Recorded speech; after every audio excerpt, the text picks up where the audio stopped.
નમસ્કાર, આપ જોઈ રહ્યા છો સ્પાર્ક ટુડે ન્યૂઝ। છરવાડા સ્થિત લેઉવા પાટીદાર સભાગૃહમાં રવિવારની રાત્રે ભૂમિહાર બ્રહ્મશ્રી સમાજ ચેરિટેબલ ટ્રસ્ટ દ્વારા આયોજિત કવિ સંમેલનમાં શ્રોતાઓ હાસ્ય, વ્યંગ્ય, વીર અને શૃંગાર રસમાં મગ્ન થઈ ગયા હતા।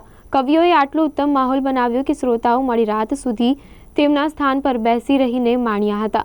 વારાણસીથી આવેલી કવિયત્રી પ્રિયંકા રાયે માતા સરસ્વતીની વંદનાથી કાર્યક્રમની શરૂઆત કરી। ત્યારબાદ મુંબઈના હાસ્ય કવિ મહેશ દુબે, મારી આ પ્રાર્થના છે કે આ વર્ષે તમને એવું વર્ષ મળે કે જેમાં 100 રૂપિયા 5 કિલો તુવેરની દાળ મળે, શેરી કવિતા રજૂ કરીને શ્રોતાઓને હસાવી દીધા।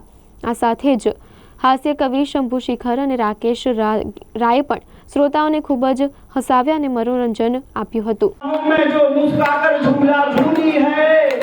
हाथ लिए त्रिशूल खड़ी है, अपना आपा भूली है,